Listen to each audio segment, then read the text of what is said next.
नमस्कार दोस्तों, आपका स्वागत है अपने YouTube चैनल PFP में। आज हम एक हाई ग्रोथ कंपनी के बारे में बात करने वाले हैं, जिसे अगर हम कंसिस्टेंट कंपाउंडर कहेंगे तो भी गलत नहीं है। पिछले कई सालों से इन्वेस्टर्स की वेल्थ ये कंपाउंड करता आ रहा है और स्टॉक का नाम है इन्फो एज। इसे Naukri.com से भी जाना जाता है। तो कंपनी एक अच्छे सपोर्ट पर नजर आती है। निवेश करना चाहिए या नहीं करना चाहिए, इन सभी चीज़ों के बारे में बात करने वाले हैं। लेकिन सबसे पहले क्वार्टर रिजल्ट्स पर नजर डाल देते हैं।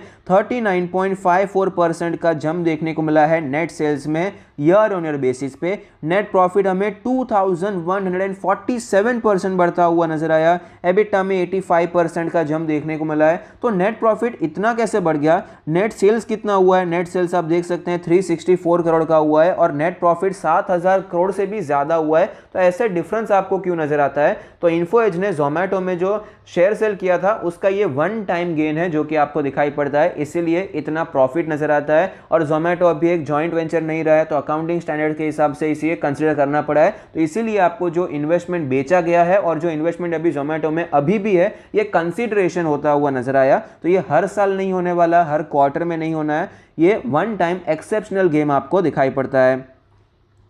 कंपनी के मार्केट शेयर के बारे में बात करें तो Naukri.com का 80% का मार्केट शेयर है एज ऑफ मार्च 21। तो क्लियरली अपने सेगमेंट में ये मार्केट लीडर है। प्रोडक्ट वाइज रेवेन्यू ब्रेकअप के बारे में बात करें, रिक्रूटमेंट सॉल्यूशन यानी कि Naukri.com से 70.8% का इनका रेवेन्यू आता है। 99 एकड़ जो रियल एस्टेट का है वहाँ से 15.5% और अदर से 13.7% का रेवेन्यू। लोकेशन वाइज ब्रेकअप 93% का रेवेन्यू इंडिया से आता है और बाकी का 7% रेस्ट ऑफ द वर्ल्ड से। इन्वेस्टमेंट ब्रेकअप के बारे में बात करें, ये काफ़ी ज़्यादा नोन फैक्ट है कि इन्फो एज अलग अलग स्टार्टअप्स में निवेश करता है। तो इनका जो इन्वेस्टमेंट ब्रेकअप है, PolicyBazaar 52.5%, Zomato 13.9%, no paper form solution 3.1%, ShopKirana e trading 5.5%, coding ninja में 3.4%। तो अलग अलग स्टार्टअप्स में भी यहाँ पर निवेश किया है।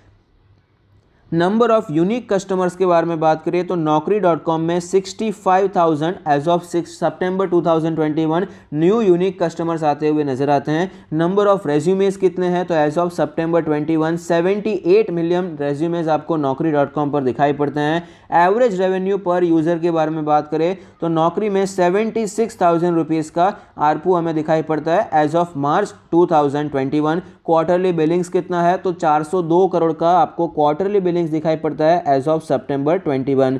कंपनी के शेयर होल्डिंग पैटर्न के बारे में बात करें, टोटल प्रोमोटर होल्डिंग है 38.4%, जिसमें से कुछ प्लेज नहीं है। Mutual fund 10.96%, other domestic institution 2.65%, FIIs 37.77% और रिटेल कैटेगरी 10.22% का स्टेक है। तो शेयर होल्डिंग पैटर्न आपको स्टेबल नजर आता है, स्ट्रॉन्ग हैंड्स में नजर आता है। फाइनेंशियल ट्रेंड के बारे में बात करें तो आप देख पाएंगे अच्छा फाइनेंशियल ट्रेंड है, प्रॉफिट में अच्छा इंक्रीज आपको दिखाई पड़ता है। तो ओवरऑल एक अच्छी ग्रोथ यहां पर नजर आती है। लेकिन 2021 में ऑफकोर्स यहां पर लॉस देखने को मिला है।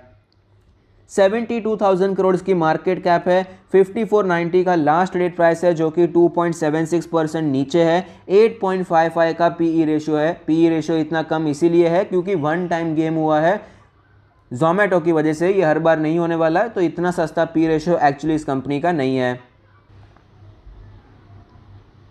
स्टॉक के चार्ट पर हमें क्लियरली पता चलता है कि शेयर फिलहाल हमें 7,500 तक जाता हुआ नजर आया और 7,500 से फिलहाल ये स्टॉक अपने 5,500 के लेवल को भी तोड़ता हुआ नजर आया है। तो 25% से ज़्यादा की गिरावट यहाँ पर नजर आती है। फिलहाल ये स्टॉक अपने इंपॉर्टेंट सपोर्ट पर भी है। 20, 50 और 100 डेज के मूविंग एवरेज के नीचे है, लेकिन अपने 200 डेज के मूविंग एवरेज पर नजर आता है।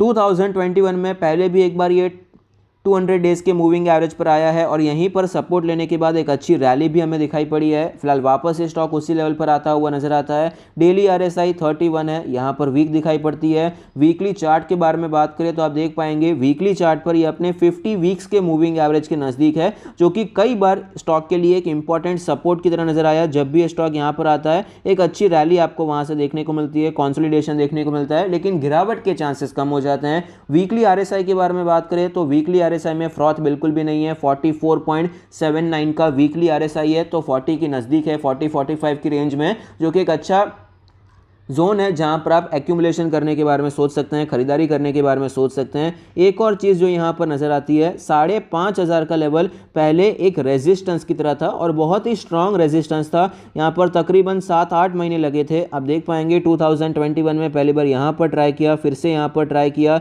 अगर हम थोड़ा सा जूम करेंगे तो पता चलेगा यहां पर 2-3 बार ट्राई हो चुका है एक्चुअली। यहां पर आप देखिए 5,500 का level as a strong resistance दिखाई पड़ता है। यहाँ पर भी रेजिस्टेंस था, उसके बाद जाकर हमें एक अच्छा ब्रेकआउट देखने को मिला और एक अच्छी रैली देखने को मिली। तो ये इतना इंपॉर्टेंट रेजिस्टेंस था कि वापस यही अभी एक इंपॉर्टेंट सपोर्ट की तरह नजर आएगा। तो ये जो पूरा 5,500 का जोन है बहुत अच्छा जोन है जहाँ से एक्यूमुलेशन करने की शुरुआत हो सकती है। और फिलहाल ये एग्जैक्ट हमें 5,500 के लेवल पर अवेलेबल है। 200 डेज का मूविंग एवरेज यहाँ पर है, चार्ट वाइज 5,500 का लेवल सपोर्ट पे है। 50 वीक्स का मूविंग एवरेज भी नज़दीक है। इसका वीकली आरएसआई भी 40-45 के रेंज में नजर आता है। तो ये काफ़ी अच्छे टेक्निकल इंडिकेटर्स हमें यहाँ पर बता रहे हैं कि ऑलरेडी स्टॉक में एक रीजनेबल करेक्शन हो चुका है और खरीदारी करने के बारे में सोचा जा सकता है। यहाँ से डाउनवर्ड पॉसिबिलिटी काफ़ी ज़्यादा कम नजर आती है। तो यहाँ से आप एक्यूमुलेशन करने की शुरुआत कर सकते हैं। पहला इंस्टॉलमेंट यहाँ पर आप कर सकते हैं। तो आपका क्या व्यू है मुझे कमेंट बॉक्स में ज़रूर बताइए। Thank you, stay happy, happy investing.